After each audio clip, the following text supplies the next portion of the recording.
अब हो सकता है कि आप में से बहुत सारे लोग ये बात मानते हो कि इंडिया की गेमिंग कम्युनिटी उतनी स्ट्रांग नहीं है, तो ऐसे में इंडिया में गेम्स भी नहीं बनते होंगे। लेकिन आपका यही परसेप्शन तो यहाँ पर सबसे गलत है। इंडिया में भी तमाम तरीके और प्लेटफॉर्म्स के गेम बनते हैं, बस फर्क यही कि उन पर हमारा ध्यान नहीं जाता।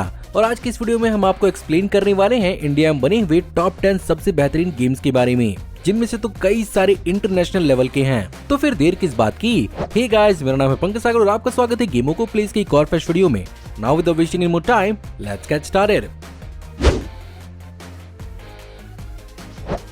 नंबर 10 पर सबसे पहले आता है एंग्री ब्राइड्स।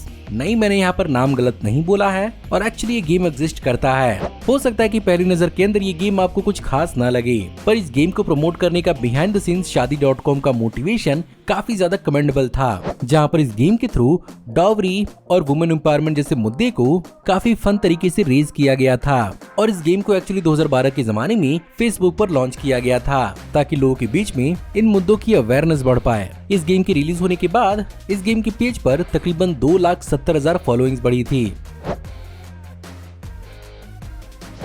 पीसी गेमिंग की है तो इस बात की बहुत ही हाई चांसेस हैं कि आपने प्रिंस ऑफ पर्सिया तो खेला ही होगा, और particularly Prince of Persia the Sands of time. और शायद हम इंडियन फैंस के लिए बहुत ही गर्व की बात थी कि पहली बार किसी इंटरनेशनल गेम को यूबीसॉफ्ट की इंडियन बेस्ड ब्रांच यानी यूबीसॉफ्ट मुंबई और यूबीसॉफ्ट पुणे रीमेक कर रहे हैं। और इस चीज को 2020 में अनाउंस किया गया था, जहां पर ये गेम इनिशियली जनवरी 2021 में प्लेस्टेशन 4, विंडोज और एक्सबॉक्स वन के लिए रिलीज होने वाली थी। लेकिन जब इसका ट्रेलर फैंस ने देखा तो उनका दिमाग खराब हो गया, जहां पर उनके हिसाब से यूबीसॉफ्ट एनविल इंजन का इस्तेमाल करते हुए भी इस गेम को इस तरह से बनाएगा, ये फैंस को हजम नहीं हुआ। बाद में यूबीसॉफ्ट ने इस बात को भी एक्सप्लेन करने की कोशिश की थी कि इस गेम का लुक और डिजाइन ओरिजिनल को एक ट्रिब्यूट है और ये इंटेंशनल है, बट फिर भी लोगों ने इस चीज को अच्छे से रिसीव नहीं किया, जिसके कारण इसे 2022 से लेकर 2023 तक के लिए पोस्टपोन कर दिया गया। और फाइनली 2022 में इस बात को अनाउंस कर दिया गया है कि यूबीसॉफ्ट मॉन्ट्रियल अब इस रीमेक की जिम्मेदारी संभालेगी।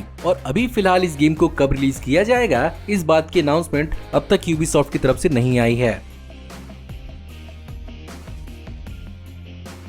एक इंडियन गेम होने के बावजूद भी कोई इंडियन गेम कैसे इंटरनेशनल वाइब दे सकता है, इसका अंदाजा लगाना है तो आपको इंडस बैटल रॉयल पर नजर रखनी चाहिए, जो बेसिकली इंडिया का अपना बैटल रॉयल गेम होने वाला है। और इस गेम का लुक और वाइब बहुत हद तक ओवरवॉच, वैलोरेंट और फोर्टनाइट से मिलता जुलता है। बट ऑफ कोर्स इस गेम के रिलीज होने के बाद ही पता चलेगा कि ये गेम अपने आप में कितना स्टैंड आउट करती है।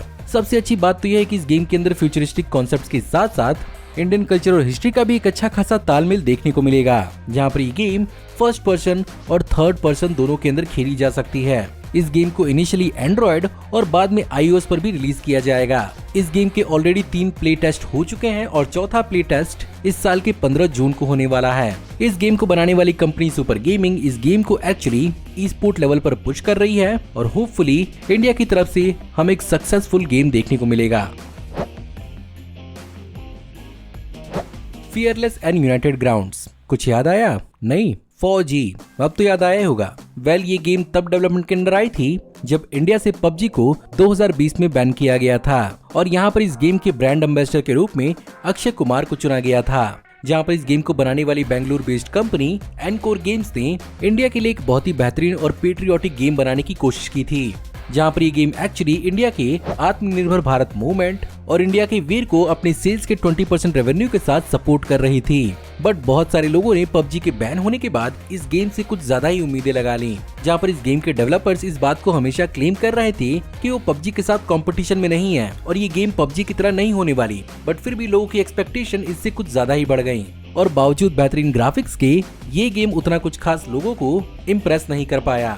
जहाँ पर इस गेम के अंदर इंडिया के इम्पोर्टेंट हिस्टोरिकल वॉर इवेंट्स को शोकेस किया गया था, बट फिर भी लोगों ने इस गेम के गेम प्ले को काफी बोरिंग बताया और इस गेम को कोई खास अच्छी रेटिंग नहीं मिल पाई, जिसके कारण ये गेम लंबे समय तक नहीं चल पाई। अगर आप एक PlayStation 2 ओनर थे या PSP के डिटर टाइम्स में आपने एक PSP खरीदा था, तो मोस्ट प्रोबेबली आपने देसी अड्डा गेम को भी खरीदा होगा और खेला होगा, जो बेसिकली इंडिया के कई सारे देसी गेम्स का एक कलेक्शन था।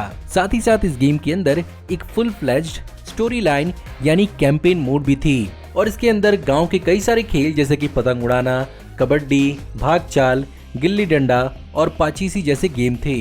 और उस जमाने में इस गेम को एक्चुअली 3 लैंग्वेजेस के अंदर रिलीज किया गया था और उस जमाने में इंडियन फैंस की तरफ से भी इस गेम को काफी अच्छा रिस्पॉन्स मिला था। इसके अलावा अगर आप पुराने PlayStation God of war games के फैन हैं तो शायद आपको जानकर हैरानी हो कि इंडिया में भी इसका एक काइंड ऑफ स्टाइलाइज्ड एडॉप्टेशन बनाया गया था जिसका नाम था Asura the rise of demon king. और इसका गेम प्ले एक टॉप डाउन आरपीजी की तरह है जो आज के मॉडर्न डे राजी गेम से काफी ज्यादा मिलता जुलता है, बट सैडली इसके बारे में ज्यादा इन्फॉर्मेशन ऑनलाइन अवेलेबल नहीं है। इस गेम को ऑगर हेड गेम्स ने बनाया था और इसे एक्चुअली बहुत सारे आउटलेट्स की तरफ से काफी अच्छा खासा रिस्पॉन्स देखने को मिला था। साथ ही साथ इस गेम को नेस्कॉम गेम डेवलपर कॉन्फ्रेंस 2017 में गेम ऑफ द ईयर का अवार्ड मिला था। खैर अगर आपको ये गेम खेलना है तो आपको ये गेम 249 रुपए में स्टीम पर मिल जाएगी और ये गेम विंडोज और मैक दोनों पर अवेलेबल है। गेम्स के नाम पर ये गेम थोड़ा अनोखा जरूर लग सकता है, लेकिन मेरे हिसाब से क्रिएटिविटी के मामले में इसे पूरे नंबर मिलने चाहिए and definitely this game deserves this list, क्योंकि इस गेम के अंदर आपको एडवेंचर फॉलो करना है एक गेम डेवलपर की फ्रस्ट्रेशन का, जहां पर ये बेसिकली एक turn based combat and narrative game है जिसमें गेम डेवलपमेंट से जुड़े हुए कॉर्पोरेट एनवायरनमेंट को काफी अच्छे से और फन तरीके से एक्सप्लोर किया जाता है। ये गेम 2021 में QIGO गेम स्टूडियोज के द्वारा डेवलप किया गया था जिसे स्टीम पर रिलीज किया गया था और इसे काफी अच्छे खासे और पॉजिटिव रिव्यूज मिले हैं। वहीं पर अगर बात करें रीसेंट टाइम्स की तो इंडिया में बेस्ड नॉर्डिंग हेड गेम्स ने राजी एंड एंशिएंट एपिक को डेवलप किया है जिसे 2021 में माइक्रोसॉफ्ट विंडोज और अलग अलग प्लेटफॉर्म्स पर रिलीज किया गया था और यहाँ पर हिंदू कल्चर और हिस्ट्री को काफी अच्छे तरीके से इस्तेमाल किया गया था। ये कहानी राजी नाम की एक लड़की की है जो वॉर के टाइम पर अपने भाई गोलू को खो चुकी थी। इस गेम को अगस्त 2020 में निंटेंडो स्विच के अंदर रिलीज किया गया था और बाद में इसी साल के अक्टूबर से माइक्रोसॉफ्ट विंडोज और अलग अलग प्लेटफॉर्म्स पर भी इसे रिलीज किया गया। इस गेम के अंदर RTX सपोर्ट के साथ साथ हिंदी में वॉइस ओवर भी आगे जाकर रखा गया और अलग अलग प्लेटफॉर्म्स पर इसे ऑलमोस्ट 70% की रेटिंग मिली है। साथ ही साथ इस गेम को एक मिक्स लाइव 2020 और 2 ताइपे अवार्ड्स 2021 में मिल चुके हैं और इस चीज ने बेसिकली इंडियन गेम डेवलपर्स का काफी मनोबल बढ़ाया है। रिसेंटली इस गेम को एंड्रॉइड और iOS के मोबाइल डिवाइसेस पर भी लॉन्च कर दिया गया है, लेकिन यहाँ पर सबसे बड़ा कैच ये है कि ये गेम नेटफ्लिक्स के अंदर रिलीज हुई है, जिसके कारण इस गेम को खेलने और एक्टिवेट करने के लिए आपके पास नेटफ्लिक्स अकाउंट होना जरूरी है। अब गेमर्स गेम चाहे जो भी खेल लें, लेकिन जब तक उन्हें open world grand theft auto वाला एक्सपीरियंस नहीं मिलता वो सेटिस्फाइड नहीं होते।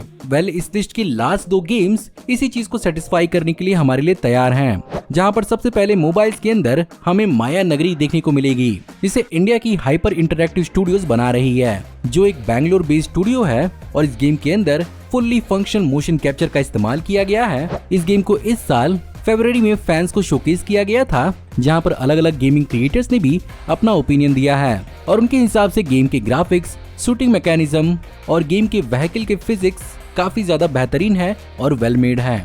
अब बस इसे फोन पर खेलने के लिए मुझसे तो कम से कम इंतजार नहीं हो रहा।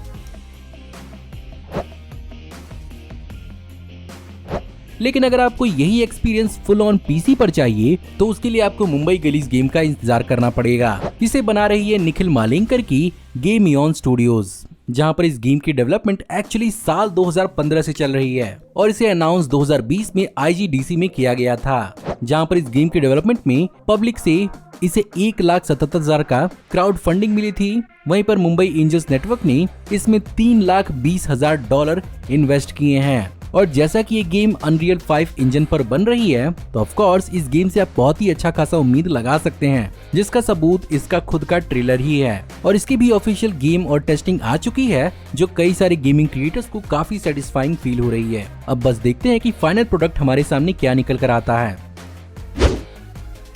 तो बताइए कैसी लगी आज की वीडियो। उम्मीद करता हूँ कि आपको आज की वीडियो पसंद जरूर आई होगी और अगर आपको आज की वीडियो पसंद आई हो तो प्लीज वीडियो को लाइक जरूर करिएगा और हाँ, कमेंट्स में आप जरूर बताइएगा कि आपको इंडिया में बने हुए और कौन कौन से गेम्स के बारे में मालूम है। क्या पता हम उसका पार्ट 2 भी जल्दी ही बना दें। हमारी आने वाली ऐसी ऑसम वीडियोस को देखते रहने के लिए हमारे चैनल को सब्सक्राइब करिए, बेल वाले आइकन को दबाइए और हमारी वीडियोस को बिना मिस किए एंजॉय करते रहिए। और अगर आप चाहें तो इस वीडियो की लिंक को अपने दोस्तों को इसके बीच जितना उसके उतना शेयर करें। Thank you for watching, see you in the next video. Till then take care, good bye.